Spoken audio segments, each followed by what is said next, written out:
Evening and welcome to Backyard Cigars. Lately, I have been favoring the Skinny Toro Vitola size. There's just something about it that I have been liking it, but I've also been liking some of the blends that I've been smoking in this Vitola size. This one in particular is by Black Label Trading Company, Last Rites Viaticum Toro. So this is as boutique as they come, so I've been told.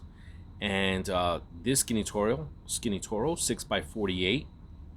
This sports an Ecuadorian Maduro wrapper, a Honduran Habano binder, and fillers from Honduras and Nicaragua in the blend for the mix, for the filler. And this is something that, look, the owner of Black Label Trading Company, James Brown, happens to be one of the hardest working men in show business. No, just kidding.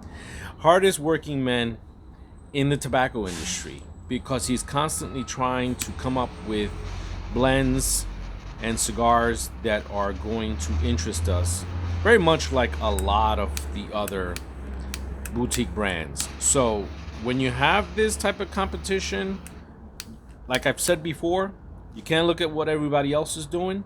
You've got to just do you. You've got to do the best you can with what you have. So what did he have? Well, what he had was an idea to make these small batch releases amazing and incredible. That was his idea. And as a cigar lover, he really wanted to make cigars that obviously that he could enjoy, not that would just please the masses. So, some of his lines, like The Last Rites, this one in particular, the Viaticum being the Eucharist that they give you when you're near death, right? Um, it's quite, it's quite, well, let's see what it tastes like. There's no indication of the age of the tobacco here, but I am getting a little bit of hay, which is just making me think that just maybe, there might be some aged tobacco in here. But I don't know that for a fact. James Brown started this company in 2013, and in 2015, they purchased a manufacturing site, I believe, with everything they needed to have complete control of the cigars that they were manufacturing, producing. And this allowed them to ensure that the quality that they wanted to instill in their cigars would be there. And I believe the name of the farm is Oveja Negra, the factory farm. And quite a pretty dark name, Black Sheep. Oveja Negra translates to black sheep, or the black sheep, right?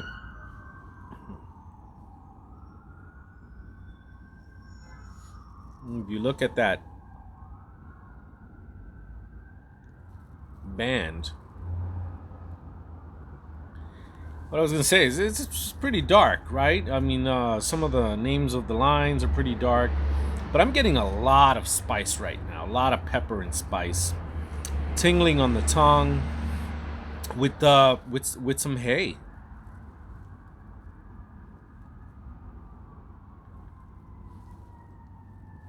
Definitely tasting some type of aged tobacco. Now it just got like a floral note,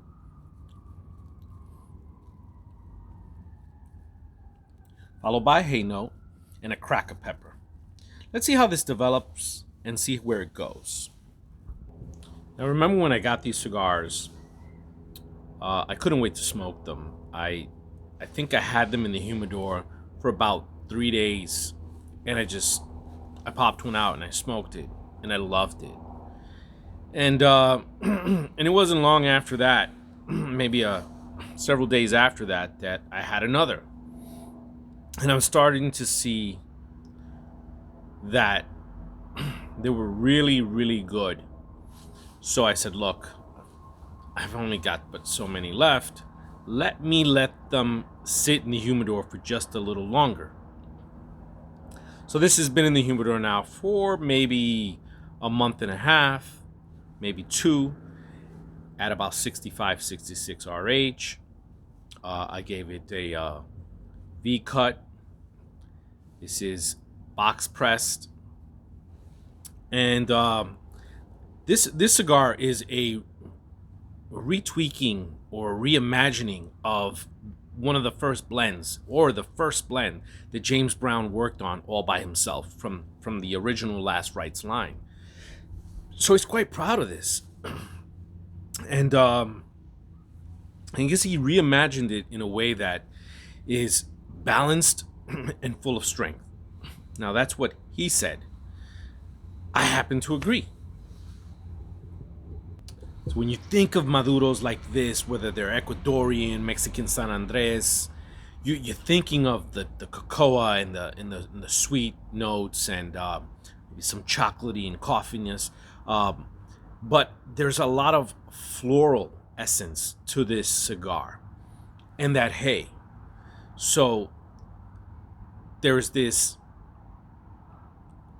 deep tobacco flavor with the hay, the floral essence, the crackling of the pepper.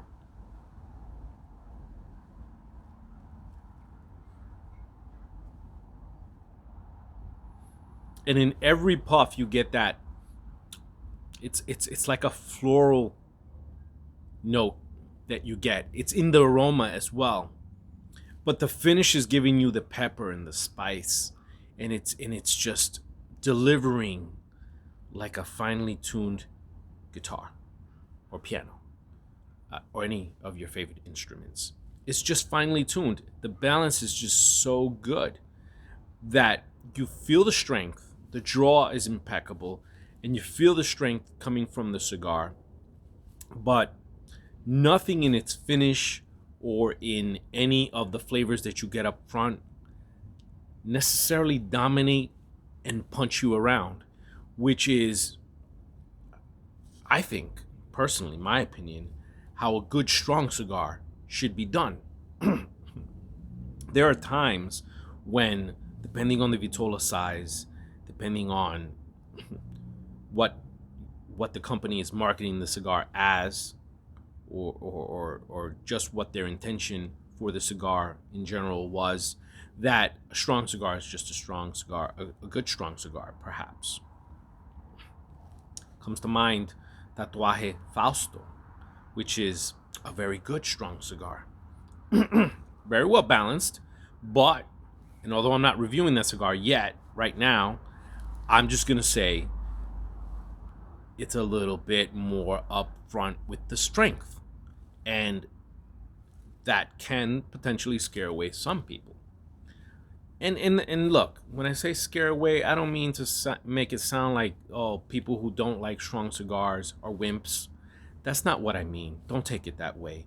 What I'm trying to say is some people, it just doesn't fit a person's profile. The same way a mild cigar can scare away individuals who just don't look for the beauty of a mild cigar, because there is beauty to all of the different profiles that cigars offer us. Some people say, well, a mild cigar is only good for a morning cigar. And while that may be a hardcore cigar aficionado's take on it most of the time, not necessarily so. I've enjoyed a good mild cigar in the middle of the day, or even towards the ending of the night. Perhaps for lunch I had a few very strong cigars, and I wanted to end the night off with a nice, mild yet flavorful cigar, right? Just throwing out examples there. Well, this is a strong cigar, but it is so well done. It is so well done. I just love the flavors that I'm getting from it. Let's see what happens here. But do I get any sweetness from this? Sure, there's a hint of sweetness in this, and that balance between the sweet, the floral, and the pepper and spice is just interacting so well. That's what I like to see in a blend, especially in a boutique blend like this, where you've got very small batches, very limited releases. Some people may know, some people may not. And then when you become aware of these little boutique brands, you start to look for them a little bit more. You start to keep your eyes open for the buzz. But with this one, I'm going to be completely honest with you. I had no idea who they were, what they were about. I didn't read anything on them. I simply looked at the specs of the cigar. I read a little something about James Brown and how he's worked on a number of blends. I read a little something about how they began in 2013, but that was it. I didn't do any in-depth research on the company, and I don't always do so when I'm purchasing a cigar. Sometimes I let my instinct, my gut instinct, drive me and guide me, because sometimes when you get to know the profiles you like and you get to know some of the what certain blends may or may not taste like, you look at the specs, you look at the blend, and you say, that looks interesting. I think I may like that. Maybe the price is a little high. You don't want to dip your toe in the pool because you feel that, you might get burnt. But look, I took a chance and I said, look, I think each cigar is about $15-16. It's expensive, but it looks so promising. If I read up on it and I start reading other people's reviews, my opinion will be tainted. My outlook on the purchase will be tainted. So let me just take the dive, buy the cigars. And I didn't regret it. I'm not regretting it now. I was so enamored with it initially that I gifted it to a master blender, and I said, "Look, I'm not going to tell you anything about it. Only thing I'm going to tell you is that I think the wrapper is Ecuadorian Maduro, and I know that there's some Nicaragua in there. I didn't have the specs in mind at the time. I'm not going to tell you anything else. Just smoke it. Tell me what you think of it." I came back 2 weeks later, or 3. And I said, "So what'd you think?" He said, "Man, that was good. That was good. That was really good. It had all of the flavor notes that I was looking for. The vitola size was perfect. The strength was well balanced." So I said to myself, this guy's a master blender. He knows the deal. He knows, obviously, he's going to judge it in a different way than I could. Yet we had similar opinions on it, and I thought to myself, man, I made a good purchase. That's the only thing that I made a good purchase. I didn't blow my money. He did ask me. I think we talked about, it's like $15 or so, something like that. Not bad, not a bad price for the quality that you're getting. And I have to agree. I like it. So people that don't like the vitola size, Skinny Toro, might not like it as much. Might feel that it's too skinny. Lots of floral notes with pepper and some subtle sweetness, but a lot of this is pepper with that floral note, and it just works. I don't know how to explain it. It just works. It doesn't the pepper doesn't overwhelm at all, and you get, the hay is still there. I mean, you get that musty hay note every now and then, and then you realize that it's really there all along, and so it's enjoying the ride. And it's just it's look, are there better cigars out there at this price point? Sure, but this is one of the good ones at this price point that can be justified. When I think of cigars like this, particularly because of the vitola size, the ring gauge, I think of how much I like the Hangry cigar by Martinez Cigars in a collaboration with Luxury Cigar Club. And that's a Mexican San Andres, and that's a like a super Lonsdale Vitola, where the ring gauge is, I don't know, maybe might be 42, might be 46, and slightly box pressed as well. This is a full box press. That one's slightly box pressed, and you know, you enjoy the cigar, and sometimes we have to stop thinking about all the, you know, there's all of these other cigars that are much better in this price range. We got to slow down with that sometimes, because if you think that way, then you're not going to experience the ones that are out there that you may like. And who knows, you may try one and you may say there are other cigars that may be considered better at this price point, but do I enjoy them as much, or do I find them as interesting? Because that's another thing, you got to keep it interesting, right? It's like when you have a relationship, you want to try and keep it interesting. You want to try to keep it alive, and keep that desire to you know, not to get bored with things, and just fall into the status quo of things. Oh, because this cigar is the best value at this dollar, this is the only cigar I'm gonna smoke.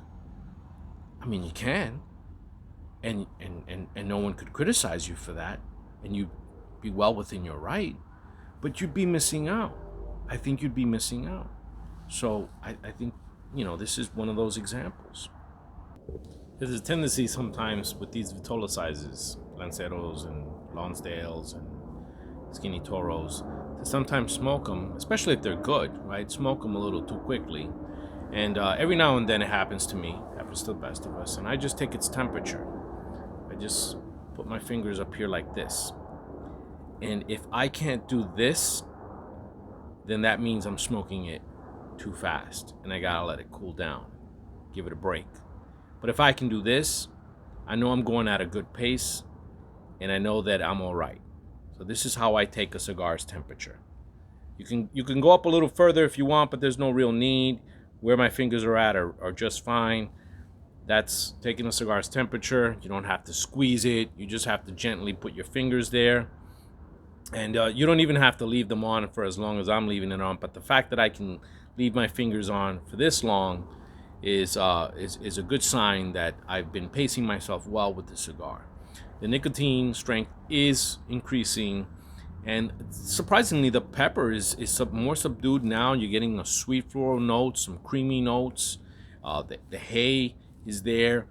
This is just an excellent blend. I couldn't recommend it enough, obviously. And yeah, this is Black Label Trading Company, Last Rites, Viaticum, Skinny Toro. Check it out, or don't. And there's more for me.